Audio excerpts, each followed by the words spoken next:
Has the training changed since, you know, in the 90s versus the way they train now? Is there a different mentality, or is it all kind of similar? Yes and no, because, you know, I still train people now. So I'm seriously aware of the effects of cardio. It's just not, doesn't do anything to sit there and do a rhythmic cardio for 3 hours. It doesn't make no damn sense because your body's just in a state that it's happy in, right? So I'm aware that there's HIIT cardio now that we do. I'm aware that, you know, you can do HIIT training that creates muscle mass, lean mass, and higher testosterone instead of this brutal training that we used to do before. So yes and no. On a no part, listen, a curl is an effing curl. I don't care how you do it. You can zoom in, all this.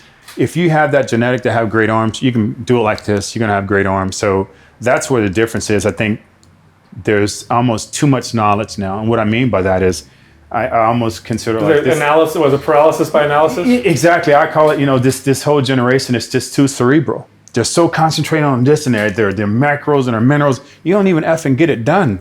So at the end of the day, and we know this for a fact, right? You can take, and we see this now because of the great internet, Instagram. I see these videos of these guys over in Africa, these makeshift, you know, benches. I've seen those. Right. They're taking brick and making curls out of them. And they're getting it done and they look decent. You know their food ain't good. You know that. You know they don't have no nutrition and they're lean and cut, right? And they see the same thing over in the Middle East. The reason why the Middle Easterns are doing so much better. I always understood that they have all the genetics. They have all of it. So when we look at it as black, normally we're rounder, fuller muscles, right? White guys normally get bigger and they get drier, right? And have big calves and everything. I always understood the Middle East have the best of both worlds. It is the beginning over there. So I've always looked at it. So it's not really what you have at your availability. It's just you as a person. And I'll give you another example.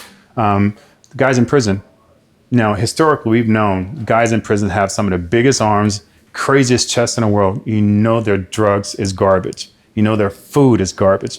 You know the equipment they have is garbage. So why is it that they're able to do that? They train all the time. Their mentality. Yeah. Their mentality. So now we have all these great equipments, this, that, and other, but we're not actually getting too much better than we was before.